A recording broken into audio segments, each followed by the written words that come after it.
Okay, picture this. October 25th, 2025. Megan Fox steps onto a red carpet after almost 7 months, completely out of the spotlight. A really long silence. And she doesn't just show up, she makes a statement, a huge one. Huge is an understatement. Yeah. She's wearing this sheer gown, right? But it's covered in this intricate red beading. Designed specifically to look like she's dripping with blood, literally. It was Yeah. intentional, visceral. It wasn't just fashion that it felt like a scream visually. Absolutely. It was a thesis statement crafted in tulle and beads, her first public appearance since having her baby, and totally calculated. She was controlling the narrative from that first step. And that's really what we're digging into today, isn't it? How she used this one night, this calculated reemergence, to redefine everything. Everything. Her career, her relationship status, how we see her past trauma, it was all there. Welcome to Starscope Report. Join us as we break down Hollywood drama, music industry shakeups, and influencer scandals. From red carpet surprises to viral TikTok controversies, we dive into the stories behind the headlines. And this story is packed. We're going to get into that whole celestial seed baby name confusion. Oh yeah, that was weird. And what that blood red look really signified when she talked about being full of that rage. Plus how she and Machine Gun Kelly are pulling off this, what do they call it? An uncoupled union. Even with a new baby in the mix. It's like a masterclass in taking back control of your own story. So let's start where she did that return in red. Right, October 25th. She'd been gone since March. Just had the baby. Yeah. Why that specific event? Why the Jennifer's Body screening at the Academy Museum? Well, the setting is crucial, isn't it? It wasn't some big flashy award show where everyone's just asking, who are you wearing? No, it was more meaningful. Exactly. It was a cultural event focused on reclaiming a film. And Jennifer's Body itself has this story, right? Like, it was totally misunderstood back in 2009. Critics panned it. Dismissed it, yeah. But now, it's seen as a significant feminist cult classic. So she's aligning her own comeback with the film's comeback. That makes sense. Precisely. Her personal story mirroring the film's Reclamation. And the dress was the visual anchor for that. That sheer corset, the slit. Yeah, but really, it was all about that beading. The blood. The blood, making it look like she, or maybe the character Jennifer Check, was literally marked by past struggles. Shedding blood, maybe. Wow, so it really was like performance art. Not just Megan Fox is back, but something deeper. She was embodying the film, embodying the reclamation, saying, I went through it, I remember it, but I'm using it now. It's strength, not just victimhood, shown through the look of trauma. Very sophisticated. Yeah. And it came after such a long silence. Let's talk about those 7 months. Right. That period started with the birth of her daughter, with MGK Coulson-Baker, on March 27th, 2025. And almost immediately, things got confusing, didn't they? Thanks to MGK's Instagram. Oh, yeah. Very on brand for him, I guess. He announced it using the phrase, our little celestial seed, with all the emojis. And because of their whole vibe, you know, the blood drinking, twin flames, everyone just ran with it. The media, the public, everyone assumed celestial seed was the actual name, which is kind of wild. And then they had to backtrack, which felt weirdly normal for them. It did. MGK actually had to jump on Instagram stories like a few days later and post, wait, guys, her name isn't Celestial Seed, son. That laughing emoji felt telling. Like, okay, even we have limits. It showed there are real-world things happening behind the performance. Definitely. There are legal names, parental duties, and the actual name, when they finally revealed it in June, is super interesting. Saga Blade Fox-Baker.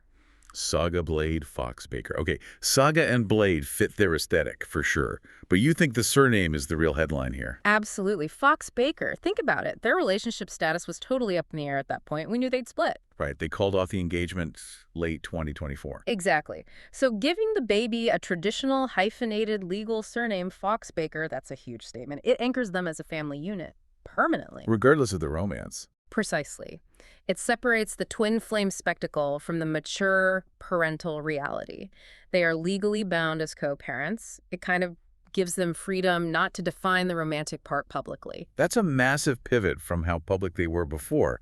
So this uncoupled union, how does that actually work? They broke up while she was pregnant. Yeah, late 2024, sources suggest they were focused on co-parenting. But then the baby, Saga Blade, arrives, and apparently it sparked this connection reignition. But not romantic, more like a partnership reset. Seems like it.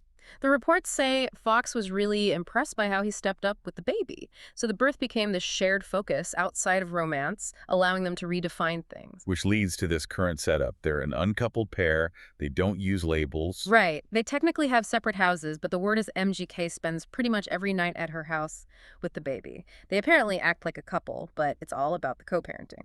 It's just so different for them. Their whole brand was this intense, inseparable twin flame thing. Can this functional, separate but together thing actually last under that kind of spotlight? It sounds complicated. It is radical, and maybe that's the point. They're deliberately rejecting the usual on-again, off-again drama the media loves. By just being functional parents. Essentially, yeah. They've defined their connection through the baby, through that Fox-Baker name. It neutralizes the romantic speculation because the family unit is legally clear. And that day, October 25th, really drove the point home visually, didn't it? The juxtaposition was perfect. She's in LA having this major solo professional moment, reclaiming her narrative. And where's MGK?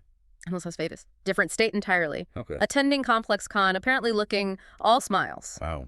So together as parents, but separate as public figures that day. Exactly. It was a deliberate message. We are a family unit, but her career, her spotlight is hers. He's not needed as a prop. She stands alone.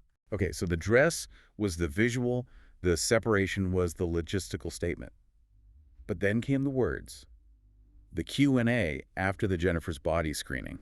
This might be the most crucial piece. She was asked about her younger self back when the film first came out in 2009, and she didn't hold back. No, she was incredibly raw. She said she was so lost back then, really struggling. And she used this phrase, full of that rage. Full of that rage that I had towards how I had been treated in the industry. It wasn't vague. And she gave examples, didn't she? Really specific, awful things paparazzi apparently yelled at her. Yeah, that's what makes it so powerful. She recalled photographers shouting things like, "Megan, why are you such a bee?" And even, "Megan, do you think you're overrated? The internet says so." God, that's brutal. Just imagine hearing that constantly. Right. So she provides this specific evidence of the trauma, the persecution, as she put it, and then she links that feeling, that rage. Directly to the movie, to playing Jennifer Check. Exactly. She said the role gave her permission to be unhinged, that it felt very cathartic and even healing because she felt like she was being persecuted in real life. It feels like she's rewriting her own history in a way,